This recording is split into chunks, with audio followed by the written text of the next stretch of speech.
কোরআনে আল্লাহ বলেছেন, প্রত্যেক প্রাণী মৃত্যুর স্বাদ গ্রহণ করবে। একদিন সেই নির্ধারিত মুহূর্ত এসে যাবে। চোখ আস্তে আস্তে বন্ধ হবে, নিঃশ্বাস থেমে যাবে এবং রূহ বা আত্মা শরীরের কারাগার থেকে মুক্তি পাবে।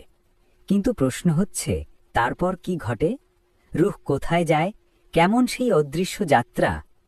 মৃত্যুর পর রূহ আল্লাহর আদেশে উপরে উঠতে শুরু করে, এক আসমান থেকে আরেক আসমানে, 7টি আসমানের মধ্যে দিয়ে। প্রতিটি আসমান এক এক রহস্যময় জগৎ, যেখানে রূহ মহাবিশ্বের অজানা সত্য দেখতে পায়। শেষ পর্যন্ত এটি পৌঁছে যায় আল্লাহর দরবারে, যেখানে ফেরেশতারা তাকে অভিবাদন জানায় আর তারপর তাকে পাঠানো হয় বারজাখের জগতে। বারজাখ এমন এক স্থান যা পৃথিবীও নয়, পরকালও নয়।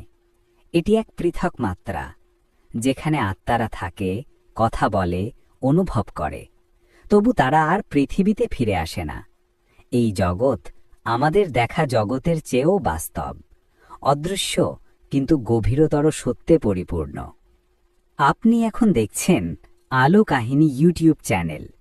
আজ আমরা দেখব রূহ কিভাবে 7 আসমানের মধ্য দিয়ে যাত্রা করে এবং পৌঁছে যায় বারজাখের সেই গোপন জগতে। তাই চ্যানেলটি সাবস্ক্রাইব করুন, আর যদি আপনি প্রস্তুত থাকেন তবে ভিডিওটি লাইক দিন। আসুন আমরা এই আধ্যাত্মিক যাত্রা শুরু করি। একসময় মানুষ বিশ্বাস করত পৃথিবী মহাবিশ্বের কেন্দ্র। সূর্য, চাঁদ, তারা সবই নাকি পৃথিবীর চারপাশে ঘোরে। কিন্তু কোরআন বহু আগে বলেছিল, তিনি সৃষ্টি করেছেন 7 আসমান, স্তরে স্তরে। 1838 সালে বিজ্ঞান আবিষ্কার করে পৃথিবী সূর্যের চারপাশে ঘোরে।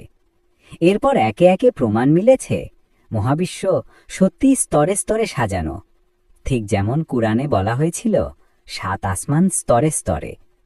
এখন আসুন ফিরে যাই মৃত্যুর সেই মুহূর্তে, যখন একজন মুমিনের মৃত্যু হয়।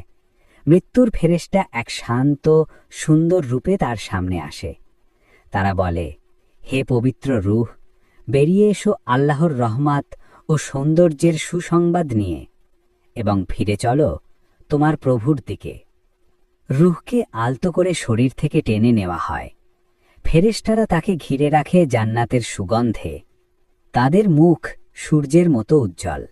বলা হয়, ইদ্রিস আলাইহিস সালাম যখন এই ফেরেশতাদের দেখেছিলেন, তখন তাদের সৌন্দর্যে তিনি মুগ্ধ হয়েছিলেন।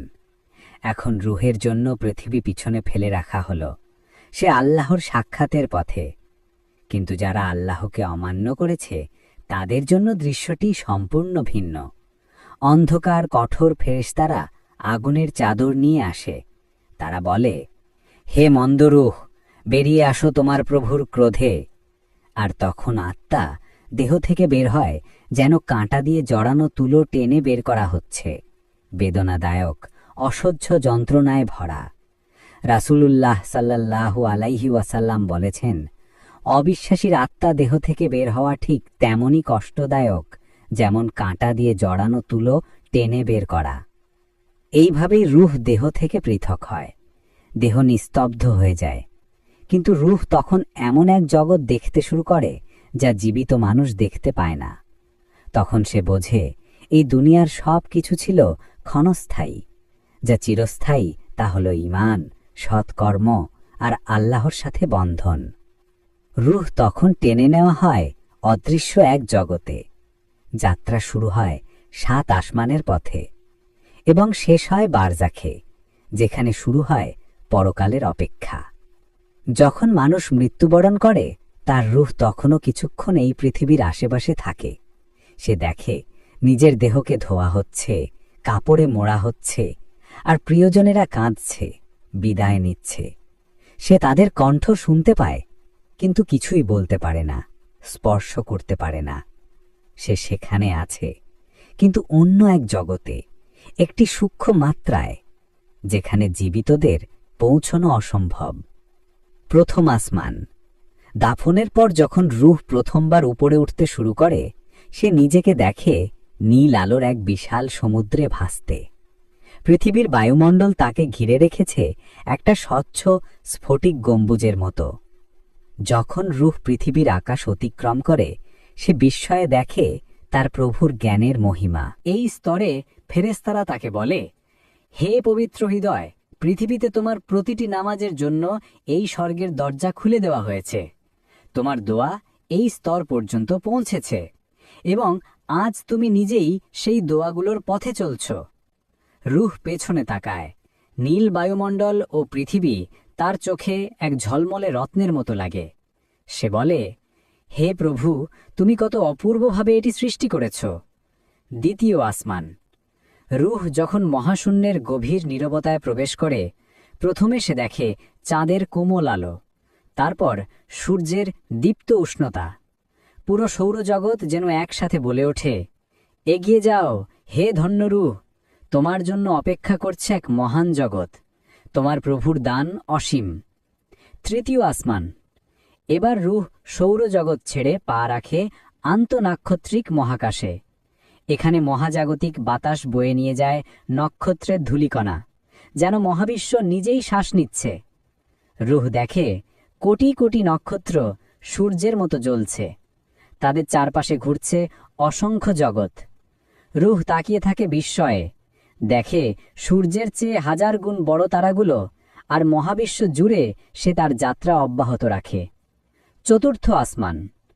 এবার রূহ দেখতে পায় মিল্কি ওয়ে, আমাদের ছায়াপথকে, যার সর্পিল বাহুতে আছে প্রায় 100 বিলিয়ন তারা। এ যেন এক ঐশ্বরিক ক্যালিগ্রাফির মাস্টারপিস, আল্লাহর সৃষ্টিশিল্পের নকশা। এর কেন্দ্রে জ্বলছে এক বিশাল ব্ল্যাক হোল, যার চারপাশে ফেরেশতা পাহারা দিচ্ছে। রূহের কাছে সেই ফেরেশতা বলল, এই মহাময় সর্পিলকে স্বাগতম। প্রতিটি তারা আল্লাহর বাণী, প্রতিটি নীহারিকা তার সৃষ্টির ছায়া। তুমি এখন সেই স্থান দেখছ যেখানে সৃষ্টির আলো প্রথম জ্বলে উঠেছিল। রূহ মিল্কিওয়ের প্রান্ত ছেড়ে যখন এগিয়ে যায়, দূরে দেখে আরেক ছায়াপথ, অ্যান্ড্রোমিডা। 2.5 মিলিয়ন আলোকবর্ষ দূরে আলোয় ভেসে থাকা এক মহিমান্বিত সর্পিল। পঞ্চম আসমান। এবার রূহ প্রবেশ করে ছায়াপথের রাজ্যে। এখানে একসাথে শত শত ছায়াপথ আলোর চাকায় ঘুরছে। প্রতিটির কেন্দ্রে জ্বলছে অগণিত কৃষ্ণগহ্বর, আল্লাহর ক্ষমতার জীবন্ত সাক্ষী। রূহ থেমে যায় বিস্ময়ে, দেখে মহাবিশ্বের হৃদয়ে কেমন তীব্র শৃঙ্খলা ও ভারসাম্য। ষষ্ঠ আসমান। এখানে রূহ দেখতে পায় লক্ষ লক্ষ তারার জন্ম ও মৃত্যু। বিস্ফোরণের আলো মহাবিশ্ব জুড়ে প্রতিধ্বনিত হচ্ছে। এটি মানুষের কল্পনার সীমার অনেক বাইরে। রূহ সামনে দেখতে পায় বিশাল গঠন, সুপার গ্যালাক্সি ক্লাস্টার, যা হাজার হাজার ছায়াপথ নিয়ে তৈরি, মহাবিশ্বের বৃহত্তম কাঠামো।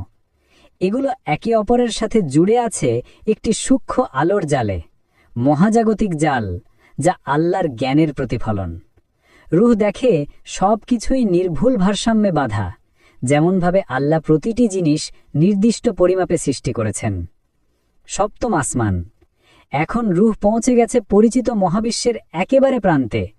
এখানে মহাজাগতিক নীরবতার মাঝে এখনও প্রতিধ্বনিত হচ্ছে সৃষ্টির প্রথম আলো, বিগ ব্যাংয়ের অবশিষ্ট আভা, 13.8 বিলিয়ন বছর পুরনো সেই আলো। এই স্তর পেরিয়ে গেলে আর কোনো পদার্থ নেই, শুধু নূর, শুধু আল্লাহর আদেশের সীমাহীন বিস্তার। এখানেই রূহ অতিক্রম করে দৃশ্যমান মহাবিশ্ব, প্রবেশ করে অদৃশ্য রাজ্যে, যেখানে সময় থেমে যায় আর রূহ আল্লাহর সান্নিধ্যে পৌঁছে যায়। যখন রূহ সপ্তম আসমান অতিক্রম করে আরও উপরে উঠতে থাকে, তখন সে এক অদ্ভুত সত্য উপলব্ধি করে, যে মহাবিশ্ব, যা একসময় অসীম মনে হতো, আল্লাহর নূরের সামনে তা ছিল কেবল এক ক্ষুদ্র বিন্দু মাত্র। সে দেখে আল্লাহর ক্ষমতার অধীনে ছিল 18,000 পৃথিবী, অসংখ্য জগৎ, অসংখ্য সৃষ্টি, যাদের কেউই তার ইচ্ছার বাইরে নয়। সেই মুহূর্তে রূহ নিজের অস্তিত্ব হারিয়ে ফেলে। সে বলে, আমি আর নেই, কেবল তিনিই আছেন। পৃথিবীর সমস্ত তারা, ছায়াপথ, নীহারিকা সব মিলেমিশে যায় এক বিন্দুতে, একই পবিত্র উপস্থিতিতে, যেখানে কেবল আল্লাহর নূর বিরাজমান। তারপর রূহ শুনতে পায় ঐশ্বরিক ভাষণ, হে আমার বান্দা, তুমি পৃথিবীতে আমার জন্য সলাত আদায় করেছ, আর আমি জান্নাতে তোমার জন্য একটি স্থান প্রস্তুত করেছি। তুমি আমার রহমতের আশা করেছ, তাই আমি তোমাকে আমার রহমতের সর্বোচ্চ স্থানে উন্নীত করেছি। এই বাণীর সাথে সাথেই রূহ আলোয় পূর্ণ হয়ে ওঠে, তার সত্তা পরিপূর্ণ হয় প্রশান্তিতে, আর সে বুঝতে পারে তার পুরো যাত্রার অর্থ ইন্না লিল্লাহি ওয়া ইন্না ইলাইহি রাজিউন। নিশ্চয়ই আমরা আল্লাহর এবং আমরা তারই দিকে ফিরে যাব। এটাই সেই আধ্যাত্মিক বাস্তবতা যা প্রত্যেক মানুষ মৃত্যুর পর অনুভব করবে, যেমন কোরআন ও হাদিসে বর্ণিত হয়েছে। আল্লাহ বলেন, হে শান্ত আত্মা, তোমার প্রভুর দিকে ফিরে যাও, সন্তুষ্ট ও তুষ্ট অবস্থায়। সূরা ফাজর 27-28। আর হাদিসেও এসেছে, বিশ্বাসীর আত্মা যখন আল্লাহর আদেশে পৌঁছে যায় তখন ফের তাকে পাঠানো হয় পৃথিবীতে, তার দেহের কাছাকাছি, যেখানে মানুষ তাকে দাফনের জন্য প্রস্তুত করে। দাফনের প্রস্তুতি, যখন শরীরকে কাফনে মোড়ানো হয়, রূহ সেই দৃশ্য দেখতে পায়। সে অনুভব করে ঠান্ডা বা গরম পানি শরীর স্পর্শ করছে, ধোয়ার সময় হাতের রুক্ষতা তার অনুভূতিতে ছুঁয়ে যাচ্ছে। এই কারণেই নবী সাল্লাল্লাহু আলাইহি ওয়াসাল্লাম নির্দেশ দিয়েছিলেন, মৃতদেহকে আস্তে আস্তে ধৌত করো, কারণ রূহ তখনও শরীরের সাথে আংশিক যুক্ত থাকে। অতিরিক্ত রুক্ষতা রূহের জন্য কষ্টদায়ক হতে পারে। রূহ অপেক্ষা করে জানাজা শুরু হবার জন্য। সে দেখে প্রিয়জনেরা নামাজ পড়ছে, দোয়া করছে, তারপর তাকে কবরে নামানো হয়। মাটি পড়তে থাকে, আর পৃথিবী থেকে রূহের শেষ সংযোগটুকু বিচ্ছিন্ন হয়ে যায়। কবর নীরবতার জগৎ। জীবিতদের জন্য তখন নিস্তব্ধতা, কিন্তু মৃতের জন্য কবর হয়ে ওঠে প্রশ্নের স্থান। দুজন ফেরেশতা আসে, মুনকার ও নাকির। তাদের আবির্ভাব ভয়ঙ্কর, মানবচক্ষে অদেখা এক জ্যোতির্ময় দৃশ্য। তারা রূহকে বসিয়ে প্রশ্ন করে, তোমার প্রভুকে, তোমার ধর্ম কি, তোমার নবী কে? এই প্রশ্নগুলো মুখস্থ উত্তর নয়, এখানে কেবল হৃদয় কথা বলে। যদি কেউ সত্যিকার অর্থে ঈমানদার হয়, তার হৃদয়ে আল্লাহর তাওহীদে জেগে ওঠে, আর সে দৃঢ়ভাবে বলে, আমার প্রভু আল্লাহ, আমার ধর্ম ইসলাম, আমার নবী মুহাম্মদ সাল্লাল্লাহু আলাইহি ওয়াসাল্লাম। তখন কবর তার জন্য প্রসারিত হয়ে যায়, জান্নাতের জানালা খুলে যায়। ফেরেশতারা বলে, কিয়ামতের দিন পর্যন্ত শান্তিতে থাকো। রূহ অনুভব করে মিষ্টি সুবাস, রহমতের বাতাস বয়ে যায়, আর সে ঘুমিয়ে পড়ে শান্ত নিদ্রায়। কিন্তু যার হৃদয়ে ঈমান ছিল না, যে মিথ্যা জীবন যাপন করেছে, তার মুখ দিয়ে কোনো শব্দ বের হয় না। সে শুধু বলে, আমি জানি না। তখন ফেরেশতারা কঠোরভাবে বলে, তুমি জানলে না, মানলে না। আর তখন কবর তার জন্য সংকীর্ণ হয়ে যায়, পাঁজরগুলো একে অপরের সাথে ধরে যায়।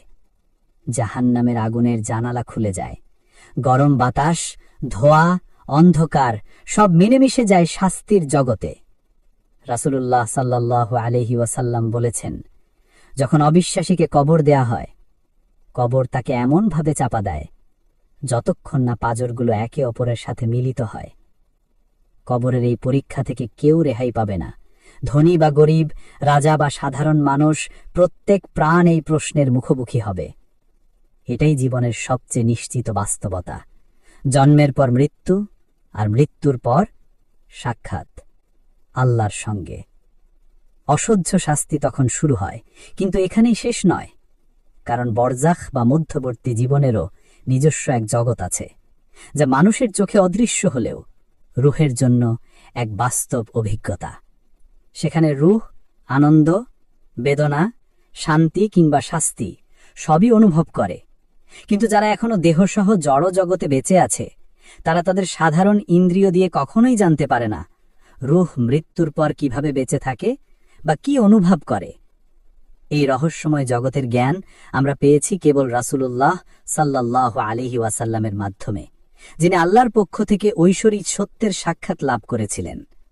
হাদিসের মাধ্যমে আমরা জানতে পারি, বরজাখে বিশ্বাসীদের রূহরা একে অপরের সাথে সাক্ষাৎ করে, পরস্পরের খবর জানতে পারে, এমনকি তারা জানে কারা পৃথিবীতে তাদের জন্য দোয়া করে এবং সওয়াবের উপহার পাঠায়।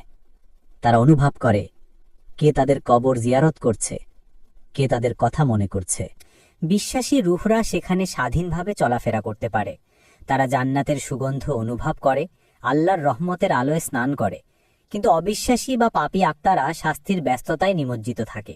তাদের রুহের চারপাশে অন্ধকার, অনুতাপ আর ভয়, যেন অন্তহীন শৃঙ্খল। শাহ ওয়ালিউল্লাহ আর দেহলভি রহিমাহুল্লাহ বলেছেন, বরজাখে রুহ বিভিন্ন স্তরে অবস্থান করে। মূলত 4 শ্রেণীর আত্মা সেখানে বিদ্যমান। 1. জাগ্রত আত্মারা, যারা তাদের কর্ম অনুসারে সঙ্গে সঙ্গে পুরস্কার বা শাস্তি পায়। 2. অর্ধ জাগ্রত আত্মারা, যারা ঘুমের মতো অবস্থায় থাকে কিন্তু স্বপ্নের মাধ্যমে সান্ত্বনা বা যন্ত্রণার অভিজ্ঞতা লাভ করে। 3. সৎ বিশ্বাসী আত্মারা, যারা ফেরেশতাদের সাথে মিশে যায়, ফেরেশতাদের মতো জীবন যাপন করে, জান্নাতের সুখ অনুভব করে। 4. নবীদের রূহ বা আত্মা, যারা দেহ ত্যাগের পর বিশেষ আকারে অবস্থান করেন। তাদের দেহ সুগন্ধে পূর্ণ থাকে, কোস্তনি ও কর্পূরের ঘ্রাণে। তারা জান্নাতে খায়, পান করে, আনন্দ করে, আর রাতে আরশ থেকে ঝুলন্ত নূরের লণ্ঠনে বিশ্রাম নেন। শহীদদের রূহও একইভাবে সবুজ পাখির আকারে জান্নাতে অবস্থান করে। তারা জান্নাতের ফল খায়, সেখানকার নদী থেকে পান করে আর শান্তিতে থাকে। বাধ্য কিন্তু বিশ্বাসী রূহরা জান্নাতের প্রান্তে থাকে। তারা খায় না, পান করে না, কিন্তু জান্নাতের সৌন্দর্য দেখে আনন্দিত হয়। অন্যদিকে পাপী বিশ্বাসীদের আত্মা আকাশ ও পৃথিবীর মাঝখানে বাতাসে ঝুলে থাকে, কষ্ট ও অপেক্ষায়। আর কাফেরদের রূহ পৃথিবীর 7ম স্তরের নিচে সিজ্জিনে বন্দী থাকে। সেখানে আলো নেই, আছে শুধু হতাশা ও আগুনের ধরধরে স্পর্শ। তবু রূহের সঙ্গে দেহের সম্পর্ক পুরোপুরি ছিন্ন হয় না। যেমন সূর্য আকাশে থাকে কিন্তু তার আলো পৃথিবীতে ছড়িয়ে পড়ে, তেমনি রূহ আধ্যাত্মিক বন্ধনে নিজের দেহের সঙ্গে যুক্ত থাকে। যখন দেহ কবরে শায়িত থাকে তখন রূহ বরজাখে অবস্থান করেও সেই দেহের অনুভূতি পায়। তাই দাফনের সময় কোমলতা ও সম্মান দেখানোর নির্দেশ দিয়েছেন নবী সাল্লাল্লাহু আলাইহি ওয়াসাল্লাম, কারণ রূহ তখনও সেই স্পর্শ অনুভব করে। রূহরা তাদের কর্মফল দেখতে পায়। তাদের নামাজ, কুরআন পাঠ, দান খয়রাত, দোয়া ও সৎকর্ম সবকিছুই তাদের সামনে জীবন্ত আকারে উপস্থিত হয়। এই আমলগুলো তখন তাদের সঙ্গী ও শান্তির উৎস হয়ে ওঠে। কিন্তু যারা দুনিয়ায় আল্লাহকে ভুলে গিয়েছিল, তাদের রূহ অন্ধকারে একা বন্দী থাকে, অনুশোচনায় কাঁদে, কিন্তু আর ফিরে আসার সুযোগ পায় না। কিয়ামত পর্যন্ত তারা অপেক্ষা করে। কতদিন সেই বরজাখে থাকবে তা একমাত্র আল্লাহই জানেন। রূহরা আমাদের কথা শুনতে পারে, কিন্তু আমরা তাদের শুনতে পাই না। যদি আল্লাহ চান, তারা আমাদের উচ্চারিত দোয়া শুনে প্রতিক্রিয়াও জানাতে পারেন। রাসূল সাল্লাল্লাহু আলাইহি ওয়াসাল্লামকে আল্লাহ এমন রহস্যময় জ্ঞান দিয়েছিলেন যা সাধারণ মানুষ কখনো জানতে পারে না। বদরের যুদ্ধের পর যখন কাফেরদের মৃতদেহ কূপে ফেলা হয়েছিল, তখন তিনি দাঁড়িয়ে বলেছিলেন, তোমরা কি এখন দেখলে যে আল্লাহ তোমাদের প্রতি যে প্রতিশ্রুতি দিয়েছিলেন তা সত্যি হয়ে গেছে? এ কথাটি ছিল মৃত আত্মাদের উদ্দেশ্যে, কারণ নবী সাল্লাল্লাহু আলাইহি ওয়াসাল্লাম জানতেন তারা শুনছে। মুহিউদ্দিন ইবনুল আরাবী রাহিমাহুল্লাহ লিখেছেন, তিনি বহুবার বরজাখের মহান রূহদের সঙ্গে সাক্ষাৎ করেছেন, যারা আল্লাহর নিকটে মর্যাদাপূর্ণ অবস্থায় থাকে এবং যাদের আত্মা নূরের মতো জ্বলজ্বল করে। এইভাবেই বরজাখের জীবন আমাদের শেখায়, মৃত্যু শেষ নয়, এটি কেবল এক নতুন জগতের দরজা, যেখানে রূহ নিজের কর্মের ফল অনুভব করে এবং চিরন্তন কিয়ামতের অপেক্ষায় থাকে। ইমাম সুয়ুতি রাহমাহুল্লাহ এক বিস্ময়কর অভিজ্ঞতার কথা উল্লেখ করেছেন। তিনি বলেন, জাগ্রত অবস্থায় তিনি প্রায় ৭০ বার রাসূলুল্লাহ সাল্লাল্লাহু আলাইহি ওয়াসাল্লামের সঙ্গে সাক্ষাৎ করেছেন। তার এই অভিজ্ঞতা প্রমাণ করে যে আল্লাহ যাদের চান তাদের এমন এক আধ্যাত্মিক চোখ দেন যার মাধ্যমে রূহের জগতও দেখা যায়। আহমদ রিফাই রহমতুল্লাহি আলাইহি একইভাবে বলেছেন, তিনি নবী করিম সাল্লাল্লাহু আলাইহি ওয়াসাল্লামের রূহের সাথে সাক্ষাৎ করার সৌভাগ্য লাভ করেছিলেন এবং সেটাকে জীবনের সর্বোচ্চ সম্মান হিসেবে দেখেছিলেন। এমনকি ইমাম বুখারী রহমতুল্লাহি আলাইহির সম্পর্কেও বর্ণিত আছে, তিনি তার হাদিস সমূহ নবী সাল্লাল্লাহু আলাইহি ওয়াসাল্লামের দরবারে মুলাকাবা অবস্থায় পেশ করতেন, যেন নিশ্চিত হতে পারেন সেগুলো সত্য ও নির্ভুল কিনা। স্বপ্নের মাধ্যমে নবী সাল্লাল্লাহু আলাইহি ওয়াসাল্লামের সাক্ষাৎ পাওয়া সম্ভব, এটি সহিহ হাদিসে প্রমাণিত। তবে মনে রাখতে হবে, দুষ্ট আত্মা বা শয়তান এই সাক্ষাতে অংশ নিতে পারে না, কারণ কিয়ামত পর্যন্ত তারা শৃঙ্খলিত এবং সত্যিকারের রূহের মহলে প্রবেশ করতে অক্ষম। এই কারণেই যারা কথিত রূহ আহ্বান বা আত্মা ডাকার আসর বসায়, তাদের কাছে যে সত্তাগুলো উপস্থিত হয় সেগুলো প্রকৃত রূহ নয়, বরং জিন বা শয়তান। কারণ মন্দ আত্মারা বরজাখে আবদ্ধ, আর ন্যাক আত্মারা এমন অপবিত্র স্থানে আসে না। মহৎ রূহরা পৃথিবীতে ভ্রমণ করতে পারে, তবে শুধুমাত্র আল্লাহর আদেশে এবং ঈমানের কারণে। তারা তাদের কবরের সঙ্গে আধ্যাত্মিকভাবে সংযুক্ত থাকে এবং কখনো কখনো পৃথিবীর কোনো দৃশ্য বা দোয়া অনুভব করতে পারে। রাসূল সাল্লাল্লাহু আলাইহি ওয়াসাল্লাম আমাদের শিখিয়েছেন, কবর ও তার অধিবাসীদের প্রতি সর্বোচ্চ সম্মান প্রদর্শন করা ঈমানের অংশ, কারণ প্রতিটি রূহ তার দেহের কণার সঙ্গে সংযুক্ত থাকে। আধুনিক বিজ্ঞানী ও প্যারাসাইকোলজির গবেষণায়ও স্বীকার করা হয়েছে যে মৃতদেহের অণুর সঙ্গে রূহের এক প্রকার সূক্ষ্ম সম্পর্ক থাকে। তাই কবরের প্রতি অবমাননা, যেমন ধ্বংস করা, তার উপর ভবন নির্মাণ করা বা অপবিত্র কাজ করা, মৃত আত্মাকে ব্যথিত করে। ইতিহাসে এমন বহু ঘটনা আছে যা এ সত্যের সাক্ষ্য দেয়। তুরস্কের আঙ্কারায় একবার শহরের মাঝখানে একটি পুরনো কবর বুলডোজার দিয়ে সরাতে চাওয়া হলে মেশিনগুলো হঠাৎ বন্ধ হয়ে যায়। কেউ কারণ বুঝতে পারেনি। বহু মানুষ এটি প্রত্যক্ষ করেছে। এমনকি পাশ্চাত্যের লেখকরাও কবরের আশ্চর্য শক্তি নিয়ে গবেষণা করেছেন। কিছু দর্শন বলে শুধু রূহই শাস্তি পায়, কিন্তু আহলে সুন্নাহ ওয়াল জামাত বিশ্বাস করে যে যেমন দেহ ও আত্মা একসঙ্গে পুনরুত্থিত হবে, তেমনি তারা একসঙ্গে শাস্তি ও আশীর্বাদও ভোগ করবে। রূহ ও দেহের সম্পর্ক যেমন এক অন্ধ ও এক পুঙ্গুর মতো। একজন দেখে না কিন্তু হাঁটে, অন্যজন হাঁটতে পারে না কিন্তু দেখে। একে অপরের সাহায্যে তারা এগিয়ে চলে। এইভাবেই দুনিয়ায় যেমন রূহ ও দেহ আনন্দ ও কষ্ট একসাথে ভাগ করে নেয়, তেমনি পরকালেও তারা একসাথে শাস্তি বা পুরস্কার ভোগ করবে। কোরআন ও হাদিসে স্পষ্টতই উল্লেখ আছে, কিয়ামতের দিনে দেহের অঙ্গগুলো কথা বলবে এবং রূহ সেই অভিজ্ঞতা অনুভব করবে। যিনি দেহ ও আত্মা উভয়কেই সৃষ্টি করেছেন, তিনি ইচ্ছা করলে আবার তাদের একত্রিত করতে পারেন। তার জ্ঞান ও ক্ষমতায় কোনো সীমা নেই। এসব বিষয়ের প্রকৃত সত্য মানুষ জানতে পারবে কেবল পরকালে, সেই জগতে যার সম্পর্কে কোরআন বলে, যা কোনো চোখ কখনো দেখেনি, কোনো কান কখনো শোনেনি, আর কোনো হৃদয় কল্পনাও করেনি। আর এই পৃথিবীতে যে আমলগুলো অব্যাহতভাবে মানুষের উপকারে আসে, যেমন রাস্তা, সেতু, মসজিদ, পানির ঝর্ণা, স্কুল বা জ্ঞানের প্রতিষ্ঠান নির্মাণ, সেগুলোকে বলা হয় সাদাকায়ে জারিয়া। নবী সাল্লাল্লাহু আলাইহি ওয়াসাল্লাম বলেছেন, যতদিন মানুষ এসব থেকে উপকৃত হবে, ততদিন সেই নির্মাতার জন্য সওয়াব লেখা হবে। একইভাবে আলেমদের রেখে যাওয়া জ্ঞান, বই, শিক্ষা সবই সাদাকায়ে জারিয়ার অন্তর্ভুক্ত। যারা আলেমদের সাহায্য করে, তাদের কল্যাণে ব্যয় করে, তাদের চাহিদা পূরণে অর্থ দেয়, তারাও এই অফুরন্ত পুরস্কারে অংশীদার হয়।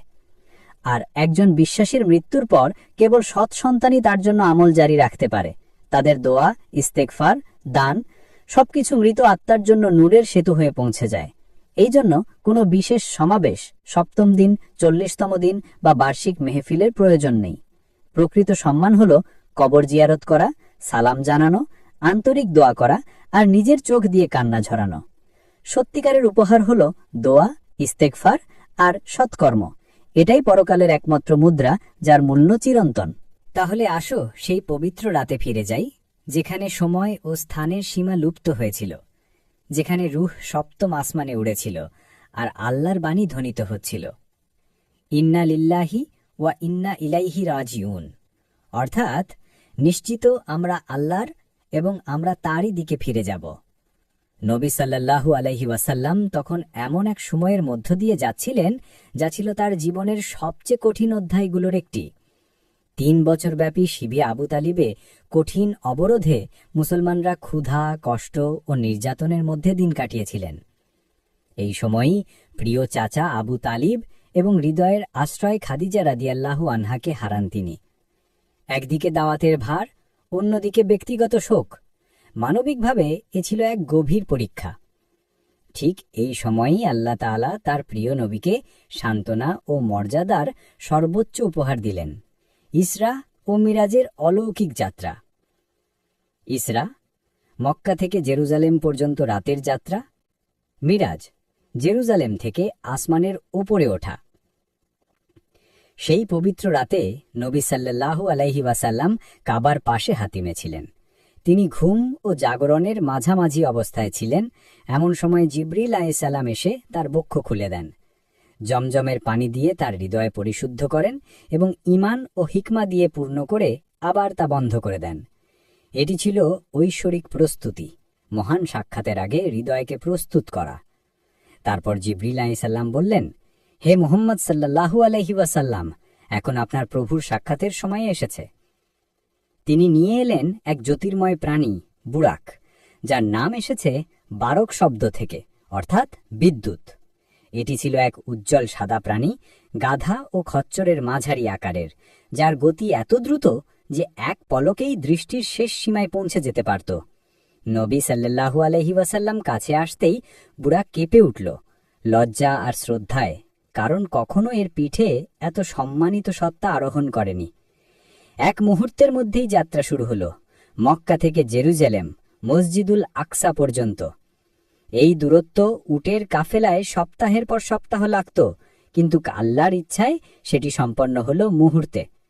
মসজিদুল আকসায় পৌঁছে নবী সাল্লাল্লাহু আলাইহি ওয়াসাল্লাম দেখলেন সব নবীগণ সেখানে একত্রিত, আদম আলাইহিসসালাম থেকে শুরু করে ঈসা আলাইহিসসালাম পর্যন্ত। তিনি সবার ইমাম হয়ে নামাজ আদায় করলেন, যেন এভাবে ঘোষণা করা হলো নবুয়াতের শিলমোহর তারই হাতে। তারপর জিবরিল আলাইহিসসালাম নবী আলাইহিসসালামের সামনে দুটি পেয়ালা আনলেন, একটিতে দুধ, অন্যটিতে মদ। নবী সাল্লাল্লাহু আলাইহি ওয়াসাল্লাম দ্বিধাহীনভাবে দুধ বেছে নিলেন। জিবরিল আলাইহিসসালাম বললেন, সমস্ত প্রশংসা আল্লাহর, যিনি আপনাকে মানব প্রকৃতির পথে পরিচালিত করেছেন। যদি আপনি মদ গ্রহণ করতেন, আপনার উম্মত বিভ্রান্ত হয়ে যেত। দুধ ছিল ফিতরার প্রতীক, আর মদ ছিল দুনিয়ার প্রতি আসক্তির প্রতীক। এখন শুরু হলো 7 আসমানের মিরাজ, এমন এক যাত্রা যা সময় ও স্থানকে অতিক্রম করে।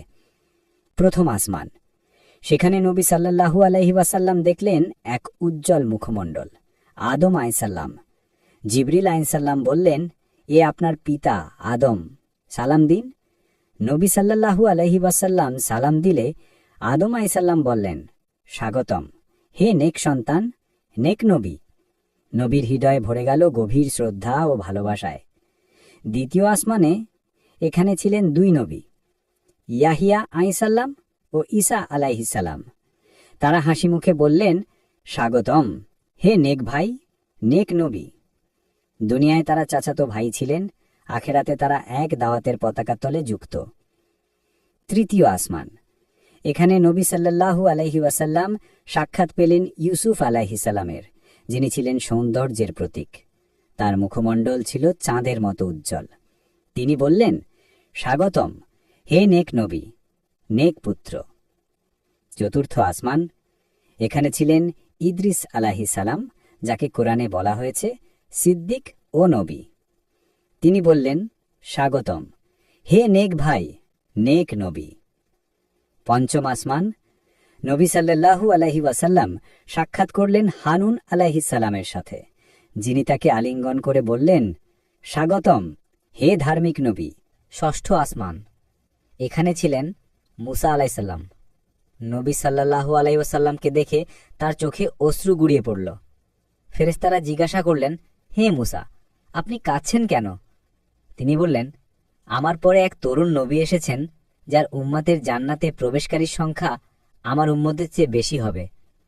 তবুও তিনি নবী সাল্লাল্লাহু আলাইহি ওয়াসাল্লামকে ভালোবাসায় আলিঙ্গন করলেন। সপ্তম আসমান, এখানে ছিলেন ইব্রাহিম আলাইহিসসালাম, নবী সাল্লাল্লাহু আলাইহি ওয়াসাল্লামের পিতা ও তাওহীদের প্রতীক। তিনি বললেন, স্বাগতম, হে নেক পুত্র, নেক নবী, এই জান্নাতে তোমাকে স্বাগতম। এখানেই নবী সাল্লাল্লাহু আলাইহি ওয়াসাল্লাম দেখলেন বাইতুল মামুর, আসমানের কাবা। প্রতিদিন 70,000 ফেরেশতা এখানে তাওয়াফ করে এবং তাদের পালা আবার আসবে না কিয়ামতের দিন পর্যন্ত। এরপর নবী সাল্লাল্লাহু আলাইহি ওয়াসাল্লামকে নিয়ে যাওয়া হলো সিদরাতুল মুনতাহা পর্যন্ত, একটি গাছ যার ফল ছিল মাটির পাত্রের মতো বড় আর পাতা হাতির কানের মতো বিশাল।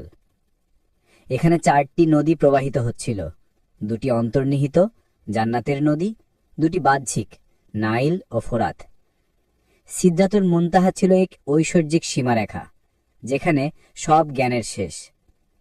জিবরিল আলাইহি এখানে থেমে বললেন, হে আল্লাহর রসুল সাল্লাল্লাহু আলাইহি সাল্লাম, এখান থেকে আপনি একাই যাবেন। যদি আমি এক পা এগোই পুরে ছাই হয়ে যাব। তারপর নবী সাল্লাল্লাহু আলাইহি ওয়াসাল্লাম একাই চলতে লাগলেন সময় ও স্থানের সীমা পেরিয়ে এমন এক জগতে যেখানে তাকে আল্লাহ তাআলা নিজ সৌন্দর্য ও মাহাত্ম্য দেখালেন। কোরআনে বর্ণিত, ফাকানা কাবা কাউসাইনি আও আদনা, তিনি ছিলেন 2 ধনুকের দূরত্বে, বরং তারও কাছাকাছি। সূরা আন-নাজম 9। এই সাক্ষাৎ এমন এক বাস্তবতা যা মানুষের ভাষায় প্রকাশ করা অসম্ভব। মিরাজ কেবল আসমানে ওঠার গল্প নয়, এটা শিক্ষা, তাওহীদ, ভালোবাসা এবং মানবতার প্রতি আল্লাহর রহমতের প্রতীক। আর আরশ, ফেরেশতা, আকাশের স্তর সবই আল্লাহর শক্তির নিদর্শন। আরশ আল্লাহর সর্ববৃহৎ সৃষ্টি, যা 18,000 জগৎকে ধারণ করে। বর্তমানে 4 জন ফেরেশতা এটি বহন করছেন, আর কিয়ামতের দিনে হবে 8 জন। তাদের আকার ও শক্তি মানুষের বোধের বাইরে। আমরা যে মহাবিশ্বে বাস করছি তা আরশের নিচের স্তরে, 7 আসমানের নিচে, প্রতিটি একটির ওপর আরেকটি, যেন পেঁয়াজের খোসার মতো একে অপরকে ঘিরে আছে। এই মিরাজের রাতই ছিল সেই রাত যখন মানুষ ও ফেরেশতার সীমা ভেদ করে একজন নবী আল্লাহর সান্নিধ্যে পৌঁছেছিলেন আর মানবজাতির জন্য নিয়ে এসেছিলেন সর্বশ্রেষ্ঠ উপহার, সালাত। স্বর্গের স্তরগুলো একে অপরের উপর সাজানো, প্রত্যেকটি আসমান আগের চেয়ে আরও মহান, আরও রহস্যময়। বলা হয় এক আসমান থেকে আরেক আসমানের দূরত্ব 500 বছরের সমান। আমরা যে চাঁদ, তারা আর গ্রহ দেখি সেগুলো এখনো প্রথম আসমানের নিচের অংশে অবস্থান করছে। এর উপরে রয়েছে কুরসি, আল্লাহর ক্ষমতার এক বিশাল প্রতীক। কুরসি এত মহান যে এটি সমগ্র আসমান ও জমিনকে আচ্ছাদিত করে রাখে। কোরআনের আয়াতুল কুরসিতে যে কুরসির কথা বলা হয়েছে সেটি আল্লাহর রাজত্ব ও কর্তৃত্বের নিদর্শন। কুরসির উপরে রয়েছে আরশ আল আজিম, যা সবকিছুর ঊর্ধ্বে, আল্লাহর সর্বোচ্চ সিংহাসন। মৃত্যুর পর একজন মুমিনের যাত্রা এখান থেকেই শুরু হয়। মৃত্যুর ফেরেশতা যখন তার রূহ গ্রহণ করেন তখন তা আঙ্গুলের ডগা থেকে শুরু করে ধীরে ধীরে বেরিয়ে আসে। রূহ চলে যাওয়ার পর শরীর ঠান্ডা ও শক্ত হয়ে যায়। এরপর তাকে গোসল করানো হয়, কাফন পরানো হয়, আর রূহকে জান্নাতে তার স্থানের এক ঝলক দেখানো হয়। তারপর ফেরেশতারা রূহকে পরিশুদ্ধ করে শরীরে ফিরিয়ে দেন, তবে সম্পূর্ণ দেহ নয়, বরং মৌমাছির মতো ছোট একটি আকারে, যেন এক অদৃশ্য শক্তি দেহ ও কবরের মাঝে অবস্থান করছে। রূহ তখন শুনতে পায় কে তাকে দাফন করছে, কে তার জন্য দোয়া করছে, এমনকি কে তার কথা বলছে। তখন ফেরেশতারা প্রশ্ন করেন, তোমার প্রভু কে? তোমার দিন কি? মুমিনের রূহ আনন্দে উত্তর দেয়, আমার প্রভু আল্লাহ, আমার দিন ইসলাম। তখন তাকে বলা হয়, তুমি সত্য বলেছ, তোমার জন্য জান্নাতের সুসংবাদ। এরপর শুরু হয় রূহের আসমান অতিক্রমের যাত্রা। প্রথম আসমানে যখন রূহ পৌঁছায় ফেরেশতারা জিজ্ঞাসা করেন, এই আত্মা কার? যদি তার অন্তরে ঈমান থাকে দরজা খুলে যায় এবং ফেরেশতারা বলেন, স্বাগতম হে প্রশান্ত আত্মা। দ্বিতীয় আসমানে পৌঁছালে দেখা হয় সেই ব্যক্তির সালাতের দিকে, সে নিয়মিত ও মনোযোগ দিয়ে নামাজ আদায় করেছিল কিনা। যদি করে থাকে দরজা খুলে যায়। তৃতীয় আসমানে বিচার হয় তার জাকাত ও দান খয়রাতের, সে কি সম্পদের হক আদায় করেছিল। যদি করে থাকে ফেরেশতারা দরজা খুলে দেয়। চতুর্থ আসমানে দেখা হয় তার রোজা ও আত্মসংযমের দিকে, সে কি চোখ, জিহ্বা ও হৃদয়কে পবিত্র রেখেছিল। যদি রাখে দরজা খুলে যায়। পঞ্চম আসমানে যাচাই করা হয় তার হজ, যদি সে আল্লাহর ঘরে গিয়েছিল এবং তা আন্তরিকতার সাথে সম্পন্ন করেছিল দরজা খুলে যায়। ষষ্ঠ আসমানে দেখা হয় পিতামাতার প্রতি আচরণ, যদি সে তাদের দোয়া ও খুশি অর্জন করেছিল ফেরেশতারা বলে এখানেই করুণা নেমে আসে এবং দরজা খুলে দেয়। অবশেষে সপ্তম আসমানে পৌঁছালে দেখা হয় তার ইস্তেগফার, তার গোপন দান আর এতিমদের প্রতি দয়া। যদি সে নিঃস্বার্থভাবে মানুষকে সাহায্য করে থাকে সপ্তম আসমানের দরজা খুলে যায় এবং ফেরেশতারা বলেন তুমি আল্লাহর নিকটে পৌঁছে গেছ। এরপর রূহ সিদরাতুল মুনতাহার দিকে এগোয়, এক বিশাল গাছ যার শাখা জান্নাতের প্রান্ত ছুঁয়ে আছে। এটি জ্ঞানের ও সীমার শেষ প্রান্ত, যেখানে ফেরেশতারা থেমে যায়। এখানে প্রতিটি পর্দায় আলো, প্রতিটি স্তরে এক ফেরেশতা রূহকে অভ্যর্থনা জানায়। রূহের সামনে একের পর এক সমুদ্র আসে, আগুন, আলো, অন্ধকার, পানি, বরফ, প্রতিটি অতিক্রম করতে অনন্তকাল লাগে, তবুও মুমিনের রূহ আল্লাহর রহমতে নিরাপদে এগিয়ে চলে। অবশেষে রূহ পৌঁছে যায় আরশ আল রহমানের নিকটে। আরশের ৮০,০০০ পর্দা রয়েছে, প্রতিটি পর্দায় ৮০,০০০ বারান্দা, প্রতিটি বারান্দায় ৮০,০০০ চাঁদ, যেগুলোর একটির আলোই সমগ্র পৃথিবীকে গুলিয়ে ফেলতে পারে। তখন ফেরেশতারা বলে, হে প্রভু, এই বান্দা এসেছে তোমার নিকট। আল্লাহ তাআলা বলেন, তাকে নিয়ে এসো, আমি তার কর্ম দেখেছি, তার ত্রুটি জানি, কিন্তু আমি তার প্রতি দয়া করেছি। সেই মুহূর্তে বান্দা ভাবে সব শেষ, কিন্তু আল্লাহ বলেন, হে আমার বান্দা, আমি তোমার পাপগুলো ঢেকে রেখেছিলাম পৃথিবীতে, এবং আজ আমি সেগুলো ক্ষমা করে দিলাম। যদি আমি না ঢাকতাম, তোমার পরিবারও তোমাকে সম্মান করত না, কিন্তু আমি রহমত করি, তাই আজ জান্নাত তোমার ঠিকানা।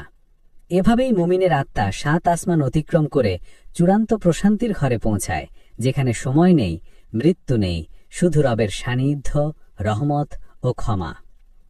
প্রথম আসমান পৃথিবীর বায়ুমণ্ডল, যা চাঁদ পর্যন্ত বিস্তৃত। দ্বিতীয় আসমান সূর্যকে কেন্দ্র করে সৌরজগৎ। তৃতীয় আসমান নিকটতম তারাপুঞ্জ। চতুর্থ আসমান মিল্কিওয়ে গ্যালাক্সি। পঞ্চম আসমান গ্যালাক্সি গুচ্ছ। ষষ্ঠ আসমান বিশাল সুপার ক্লাস্টার। আর সপ্তম আসমান মহাবিশ্বের শেষ প্রান্ত, যেখানে মানুষের জ্ঞানের সীমা থেমে যায়। আল্লাহ বলেন, আমি শক্তি দিয়ে আকাশ সৃষ্টি করেছি, এবং আমি অবশ্যই একে প্রসারিত করছি। এইভাবে মৃত্যুর পর একজন ঈমানদার আত্মার যাত্রা শুধু এক সমাপ্তি নয়, এটি এক চিরন্তন শুরু, যেখানে প্রতিটি স্তর আল্লাহর রহমতের নতুন দরজা খুলে দেয়।